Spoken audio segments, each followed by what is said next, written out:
The Pyro Archon is officially out in Genshin Impact, and today I'm spending a day with her voice actress, Katiana Sarkissian. You may know her from other roles inside of Smite, Barbie, and even the Fallout franchise. But today I sat down with her to ask all of your most burning questions about the Pyro Archon and herself as a voice actress. Subscribe for more content like this and let me know who I should interview next. Hello, would you like to introduce yourself? Hi, I'm Katiana Sarkissian. I am a voice actress. You might have heard me in Genshin Impact as Mavuika. I'm in Smite 2 as Hecate. I'm also in Fallout and other stuff too, but hi. How did you come across this role as Mavuika? When did it land on your desk? When did you say yes to this? And like, how did you get involved with the role? It was kind of like a typical audition. It was just kind of like one of the auditions that I had to do that particular day. I got sent, I think, probably all the main characters, and I had that codename project and another codename project. So it was pretty like, okay, send, forget. I think I knew what it was for. I had like an inkling of what it was, but you never are 100% sure. In past auditions, I kind of got my hopes up and, I tried really hard. With this batch of auditions, I was kind of just like, you know what? If it happens, it happens. If it doesn't, I'm cool with that. So I was pretty nonchalant when I sent off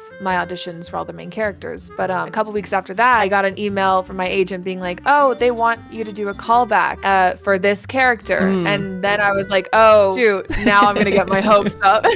Were there many other characters you were auditioning for Genshin's cast other than Mavuika too? Yeah. All the like main Natlan people, I auditioned for them. Oh, really? So there was a chance you could have been any of those. Yeah. In another universe, I was another character, and I was like panicking, and I was like, okay, I have never really played. I kind of played the game when it first launched, but it never really stuck. So I was like, okay, I got to fit like 5 years of content. Like I just got to cram it so I understand what the world is, what the vibe is. Did you catch up? Did you do all of it in one go? I did not play through all of it, but I watched the Archon quest because I was pretty sure this was Genshin. But it's still codename at this point in time, right? It's like yeah. Okay. Everything was codename, no art, nothing. Do you record without seeing the art, or do you know how Mavuika looks before you record the first line? They showed me like shoulders up photo of her.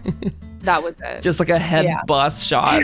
So oh, and like the Cap versus Mavuika fight. That was really the first time I saw her. What did you feel in that moment, seeing just like how powerful of a character this is, right? This is one of the strongest characters in the universe. She was badass. I was like, damn, okay, go get him, girl. There was like a joke like, oh, when are you gonna cosplay her? I was like, I need to go back to the gym first, I think. then I'll think about it. Well, since you've caught up a little bit more with Genshin, you've watched the Archon quest, I think it's a good time to ask, do you have a favorite character other than Mavuika that you just stands out to you? Well, I will say after I booked Mavuika, that's when I started actually playing the game because I wanted to eventually pull for her. So I am pretty caught up. I haven't started Natlan yet, but I loved Dia a lot. I think she was really cool. I do also love Shilonen though. Yeah, well, you kind of have to, right? I love their dynamic. I love Mavuika and Shilonen's like Mavuika is such a like A-type personality, and Shilonen just wants to sleep. I'm like, oh. Yeah, they synergize well. I did a little deep diving into your Twitter, so I know you like Pokemon and you like Persona. Do you have like a favorite game of all time or series? I do really love Persona 3. I played it like at a point in time where like I was dealing with a family member's passing, so it was like really special to me. Yeah, Pokemon Gen 3 is really good. Oh, it's so base. I love Final Fantasy. That's the right answer, by the way. Yeah, like my age is like Gen 4, Sinnoh. Gen 3, I think. It just hits different. Yeah, it hits a little different, yeah. I love Kingdom Hearts too. That's my favorite game of all time. Roxas is my favorite, and then behind him, Larxene. Because I think she's awesome, and I support her. I support women's wrongs here. I have to know, now that I know your favorite characters, if you were to be trapped on an island with one of your Natlan cast, who would the character be? I was thinking either Chaska or Shilonen, I think would be kind of like, you'd be like, okay, we got to lock in and figure this out. She'd be like, no, I want to take a nap. But she's also good at building things. So I'm like, Shilonen would be good, or Chaska, because Chaska, like, she can also fly, so maybe she can like get help. I don't know. Surprised you didn't say Mualani for that reason. Oh, Mualani would be, yeah.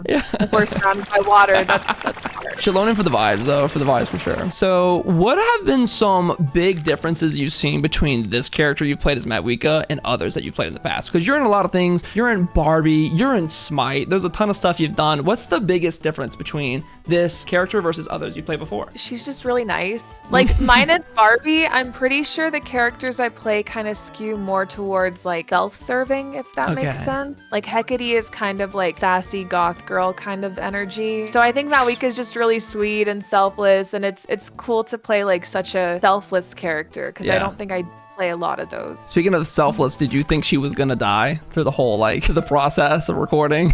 What's crazy is like I had lunch with like some people at Hoyo when they were in town and visiting. Well, they never confirmed anything, but like they kind of led me on to believe that she was gonna die.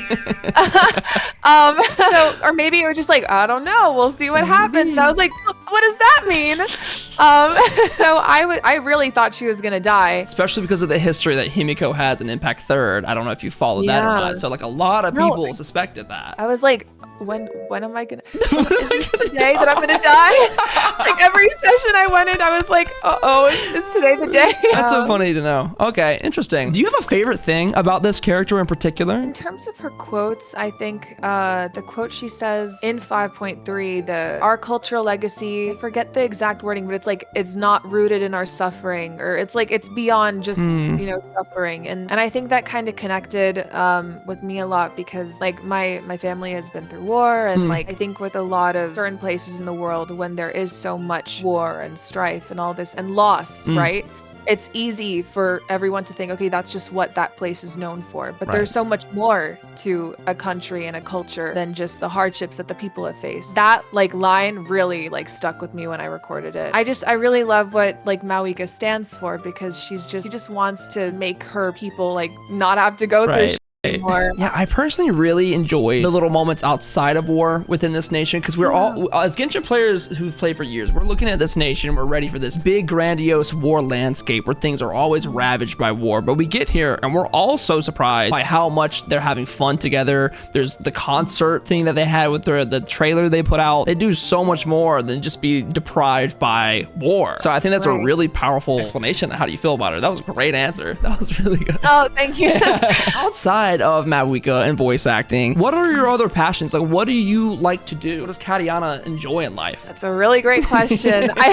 I've just been so focused on like just making sure like I'm kind of established in the industry that like I haven't really been as focused on my other hobbies. Like I used to play guitar, I used to like play around in Logic with music. I've been like kind of like Mavuika, like so focused on work for that like 500 years. You know, like yeah. My goal for this year is to do other things. I kind of want to get into painting, maybe streaming. I'm like trying to get everything set up for that. I hope you stream soon, dude. We gotta play games together. Like for voice acting in particular, what got you into it? Are you just a big fan of anime? I know video games in general, but like what was the thing that made you go, I want to pursue this as a career? I had always been kind of a performer. I did choir, I did orchestra, I did band at one point. I was the genie in my middle school production of Aladdin. that was the start of my career in acting.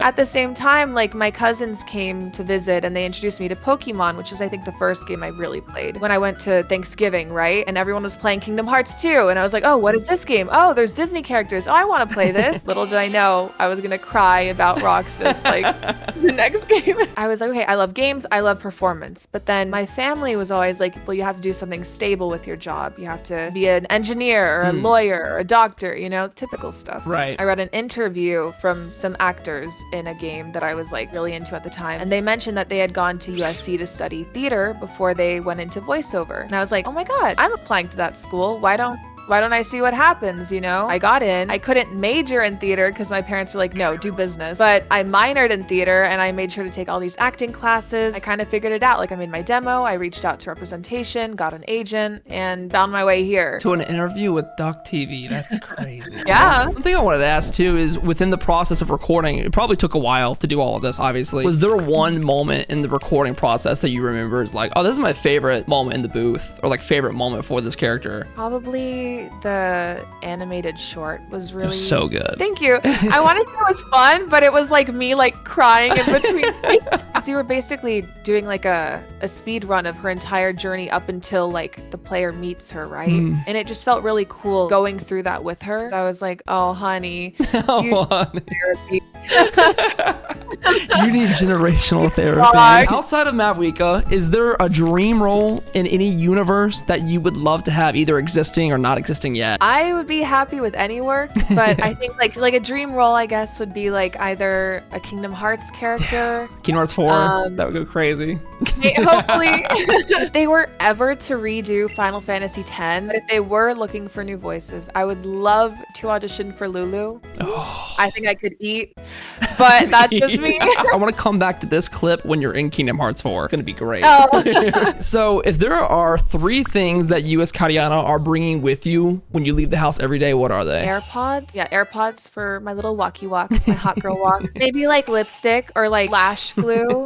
Can we count that as the same one? Yeah, Okay. sure, yeah. Yeah, okay, so AirPods, lash glue, and what else? I don't know. If you left this behind, you'd be like, oh, dang it. I mean, my wallet, but that's also boring. Boring. I want to give you a better Something answer. juicy, yeah. Your Mavuika life-size figure. Yeah. Yeah. Oh my God, there was a body pillow of Mavuika at a con, and I was so tempted to get it just to have it, you know? Because I'm like, damn, I'm never gonna see this again. I didn't get it. Maybe one day. The sad shift to, I didn't get it. Maybe that. In another universe, my life-size Mavuika Can't body leave pillow. my house without my life-size Mavuika body pillow. If you could have Mavuika interact with any character in the Genshin Impact universe, who would the character be? I feel like I just have to say Raiden Shogun, because everyone wants to see them talk to each other, and Everyone I'm like, wants to see them okay. fight for some reason. I remember like one person asked like who would Mavuika fight with or something, and I was like, I don't think she would want to fight with anyone. Maybe like train, sure, but you know, I don't think she's ready to throw a hand. Like she's not the type to just like barge into a room. Yeah. Hey, I'm ready to fight you. Yeah. You know, like. Final question for you: where can everybody find you, and do you have anything big coming up that you want to share? So I'm on Twitter, Kat Sarkissian VO. Instagram is just my full name, Katiana Sarkissian. I don't think I can disclose. Yeah, whatever you any can. upcoming things. Guys, I'm in Kingdom Hearts 4. It's coming out soon. No, I wish. Hopefully, when I get to announce things, Okay. you guys will find it cool. You'll see it I on guess. Twitter and Instagram. Thank you so much for joining me. Mavuika is a fantastic character. Thanks for Yeah. joining today. It was a lot of fun. Thank you.